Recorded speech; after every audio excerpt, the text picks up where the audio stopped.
Bonjour et bienvenue à toutes et à tous. Donc aujourd'hui, je vais vous parler d'un exercice, les burpees et les sprawls, qui sont des exercices qu'on ne retrouve pas dans la plupart de nos entraînements, les workouts, ce qu'on appelle les workouts. Workout of the day, WOOD, entraînement du jour.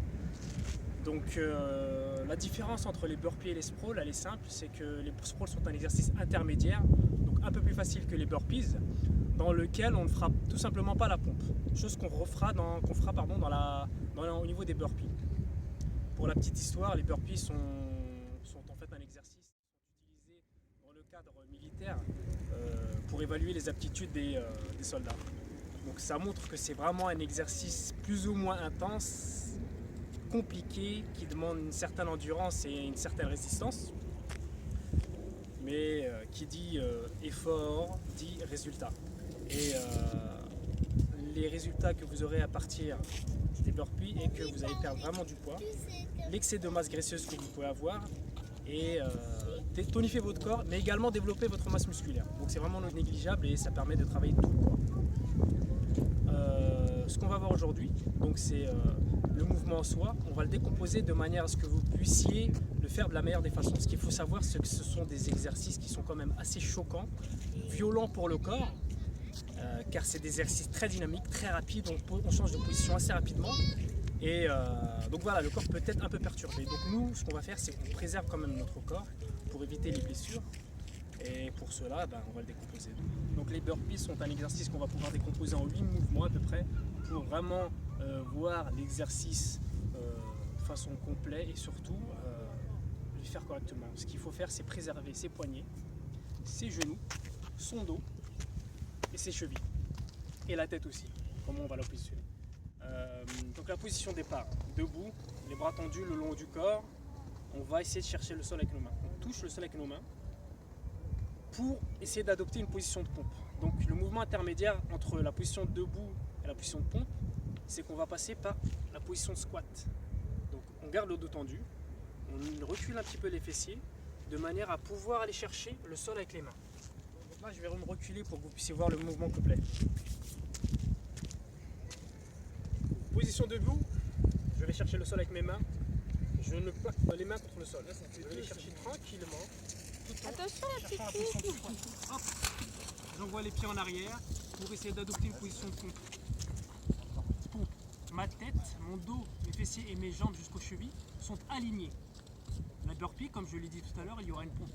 Donc on fait la pompe.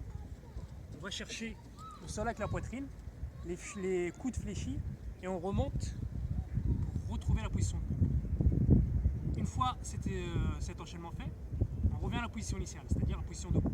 Pour cela, on reprend une posture de squat comme on l'a fait pour arriver au niveau de la pompe. Donc, hop, voilà, position de squat, dos, n'essayez pas de creuser, essayez un minimum d'avoir le dos arrondi car vous évitez les blessés. Et je repars en position debout. Et je termine l'exercice avec un saut.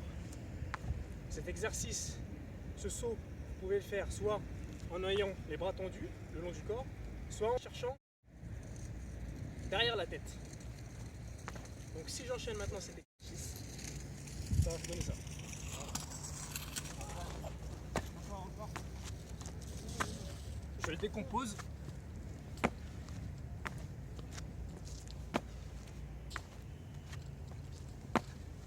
Maintenant, lorsque vous aurez plus l'habitude, votre corps sera beaucoup plus résistant, vos poignets solides, vos chevilles solides, etc. On va pouvoir augmenter l'intensité de l'exercice et le rendre un peu plus dynamique. C'est-à-dire que je ne vais pas aller chercher directement le sol. C'est un léger saut en fait, d'où le choc. Donc si on regarde bien, c'est que je saute.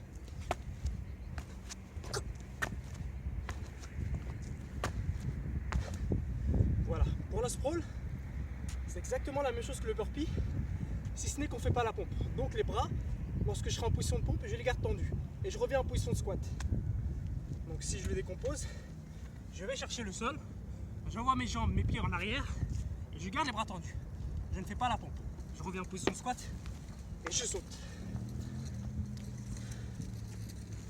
Donc voilà pour le sprawl. Maintenant, comme je vous l'ai expliqué plusieurs fois au niveau du site et même sur la page Facebook, c'est que ces types d'entraînement sont axés sur la haute intensité. Qui dit haute intensité dit peu de récupération entre les exercices et peu ou pas de récupération entre les rounds. Donc vous verrez que ce sont des exercices assez éprouvants où vous risquez d'être très essoufflé, peut-être avoir des sensations de courbature, des douleurs, etc. Et comme je l'ai dit, l'objectif c'est de ne pas s'arrêter. Surtout pas se reposer en mettant les mains sur les genoux comme ça, ou encore pire, s'allonger. Non, jamais. À la limite, pour une personne qui est très fatiguée et qui pense qu'il ne pourra pas terminer, qu'il fasse des petits mouvements comme ça, des petits sauts. Maintenant, une personne qui sera fatiguée, c'est sûr et certain, et qui est très motivée et qui n'a pas de douleur. Quand je vous dis qu'il ne faut pas de douleur, c'est quelque chose de capital, car vous risquez de vous blesser, et si vous vous blessez, votre entraînement sera terminé et votre programme, vous ne pourrez plus le faire. Tout simplement, ne pas arriver à cette sensation de douleur, tout simplement. Donc voilà, vous faites de manière à préserver votre corps.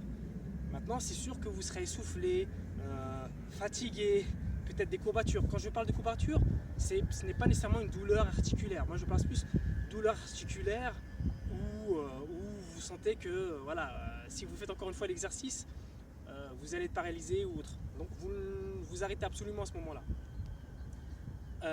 Donc, ce que je vous disais, si vous êtes très fatigué et que vous ne pouvez plus, ne vous allongez pas. Soit vous marchez pendant quelques secondes, soit vous sautiez. Idéalement, si vous faites des burpees, alors vous faites un exercice intermédiaire, à savoir les sprawls. Si vous faites les sprawls et que ça devient très difficile, ou même les burpees et que vous ne pensez pas pouvoir faire les sprawls, faites un exercice intermédiaire. C'est-à-dire, vous allez chercher, je recule un peu, le sol avec vos mains, toujours. Et au lieu d'envoyer les deux pieds, vous allez envoyer un pied l'un après l'autre. Donc, je vois là. Et je saute. Tranquillement, hop, et je saute. De manière à tout le temps être en mouvement. Et une fois que vous avez récupéré, et qu'il vous en reste 5 par exemple, et bien vous repartez sur l'exercice. Ou si c'est une burpee, hop, la pompe. Voilà. Bon, j'espère que ça vous sera utile. N'hésitez pas à partager, à commenter et à revenir vers moi si vous avez toute question concernant cet exercice ou un autre. Je ferai prochainement des vidéos concernant les autres exercices pour essayer d'expliquer un petit peu comment bien les faire et montrer également les mouvements alternatifs qu'on pourrait faire lorsqu'on fait un exercice type fente. Voilà, où d'un moment ça risque d'être épuisant. Comment faire pour ne pas m'arrêter mais faire cet exercice de façon plus simple. Donc ça on le verra dans la prochaine vidéo. Merci à tous et bon courage.